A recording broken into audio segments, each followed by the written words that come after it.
Audio Jungle.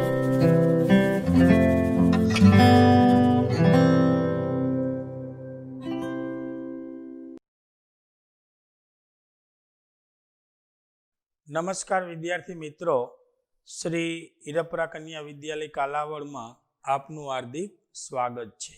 આજે ધોરણ 12 ગુજરાતીમાં પેપર બોર્ડની અંદર કઈ રીતે પૂછાવવામાં આવે છે.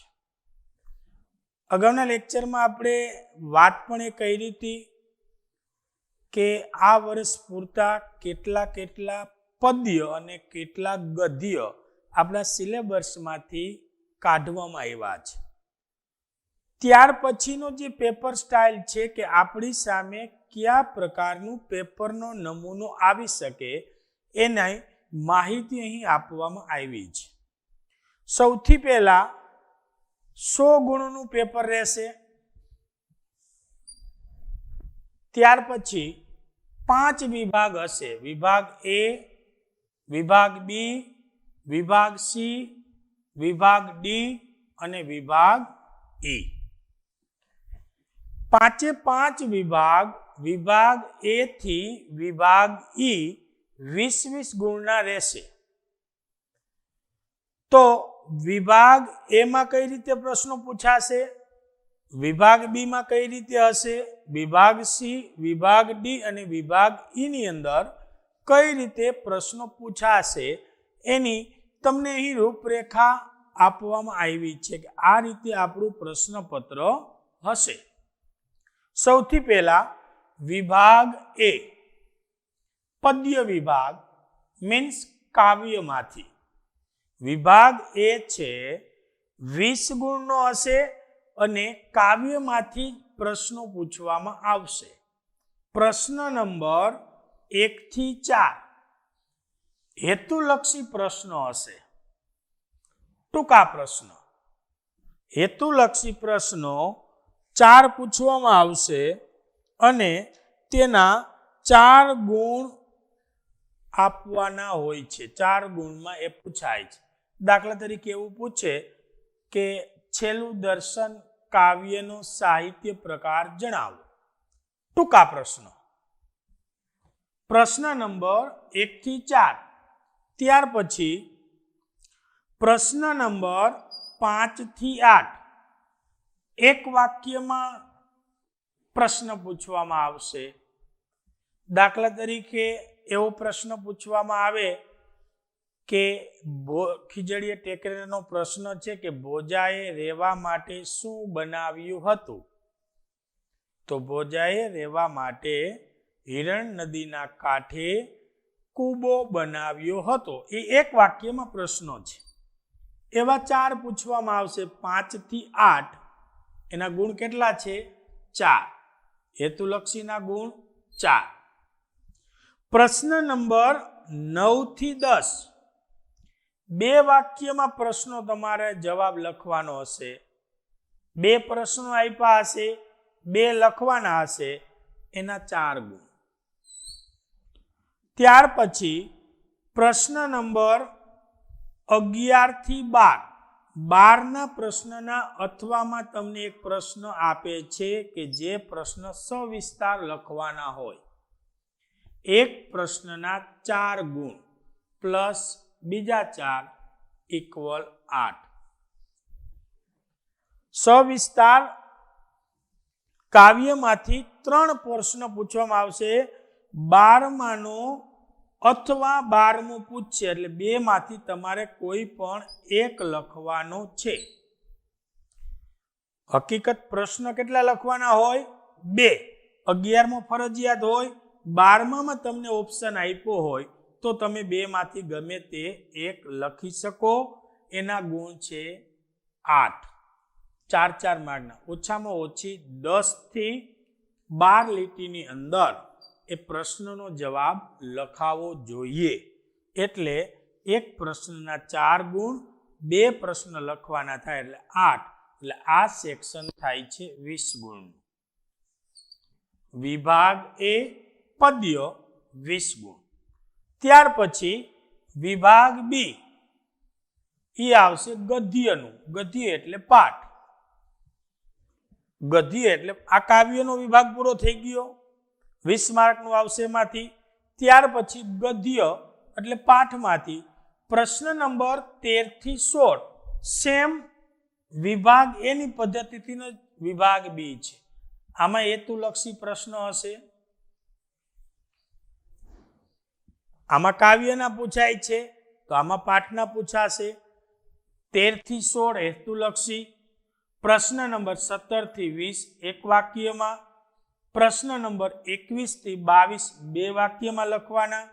પ્રશ્ન નંબર 23 થી 24 અહીં 24ના અથવા 24 બે પ્રશ્નો 3 પૂછશે, એમાંથી તમારે 2 લખવાના.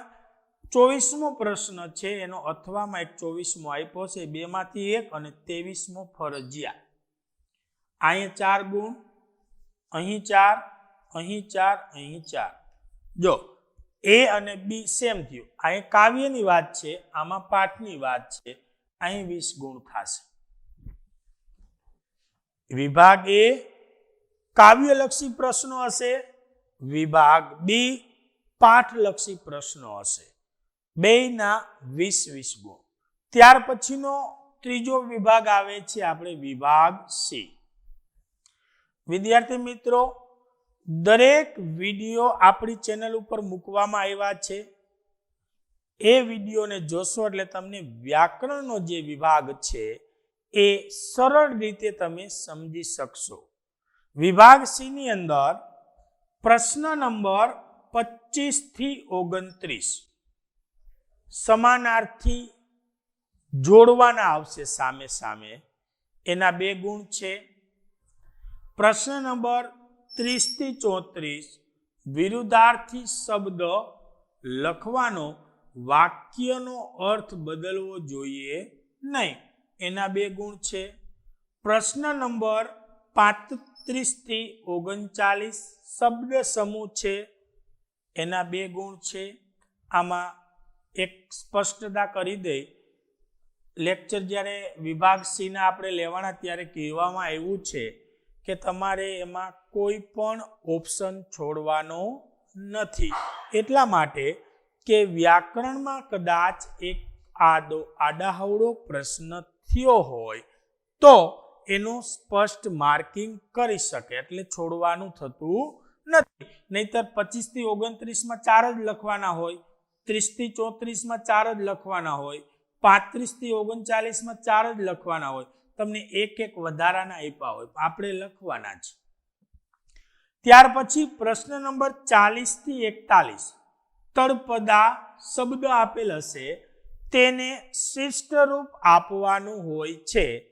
2 લખવાના, 1 ગુણ, 1નો અડધો ગુણ. ત્યાર પછી 42 થી 43 42 અને 43 જોડણી સુધારવાની હોય છે, એનો 1 ગુણ. 44 થી 50 7 પૂછવામાં આવે, 6, એમાંથી તમારે 3 માર્ક્સનો હશે, અડધા માર્કનો એક પ્રશ્ન હશે. એમાં વિશેષણ આવી જશે, નિપાત આવશે, કૃદંત આવશે.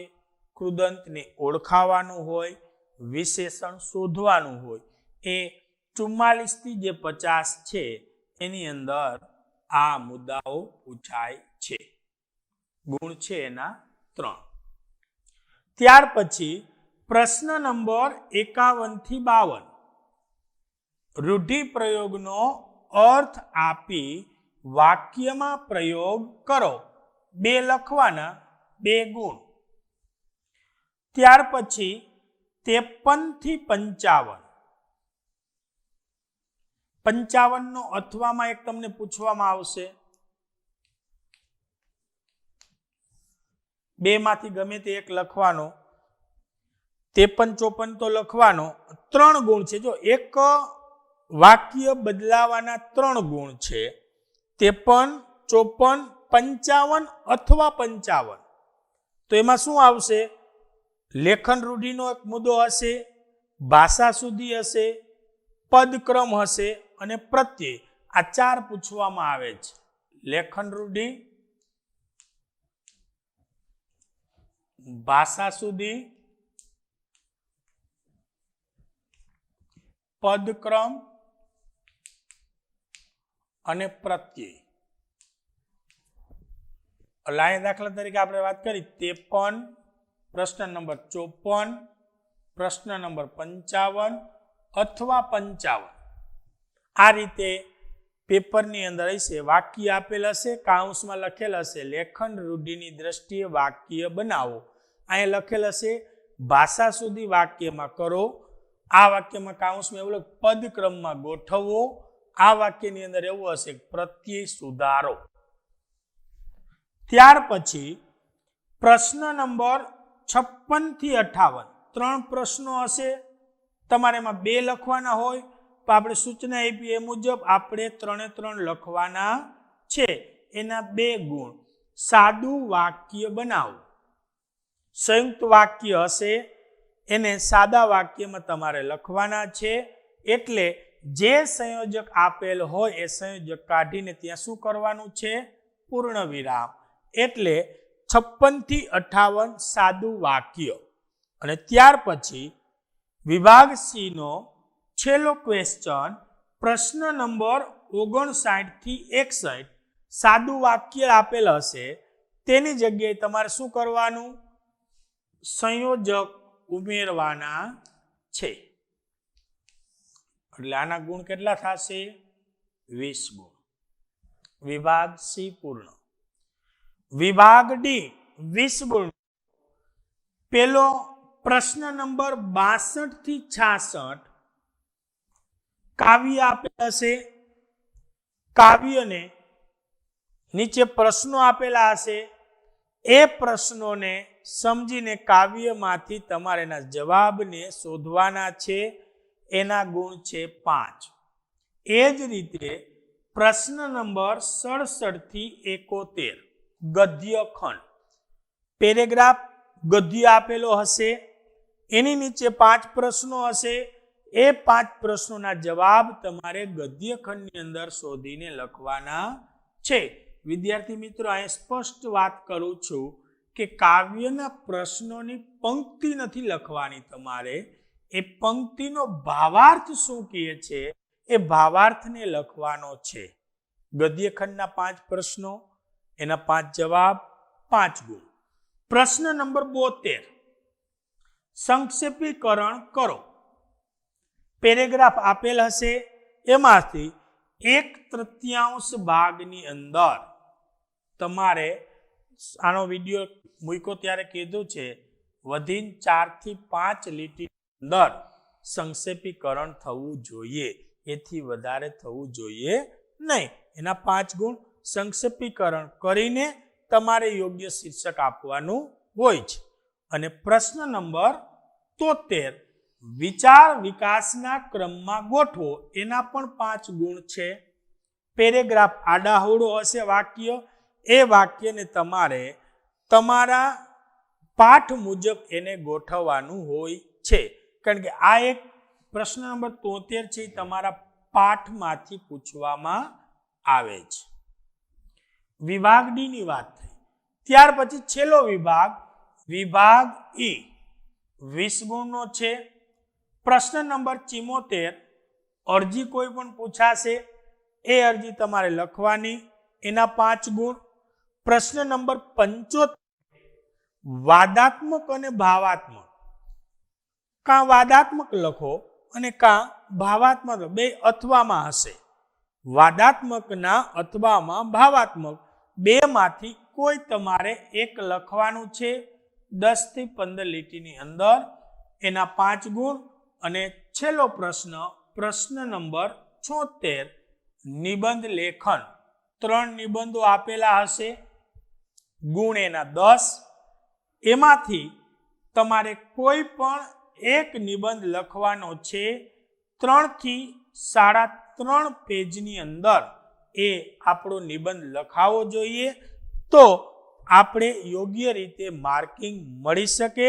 નિબંધની અંદર સારા યોગ્ય કોટેશન તમે લખી શકતા હોય તો લખવાના છે, તો આપણા નિબંધની છાપ છે થોડીક સારી પડી શકે.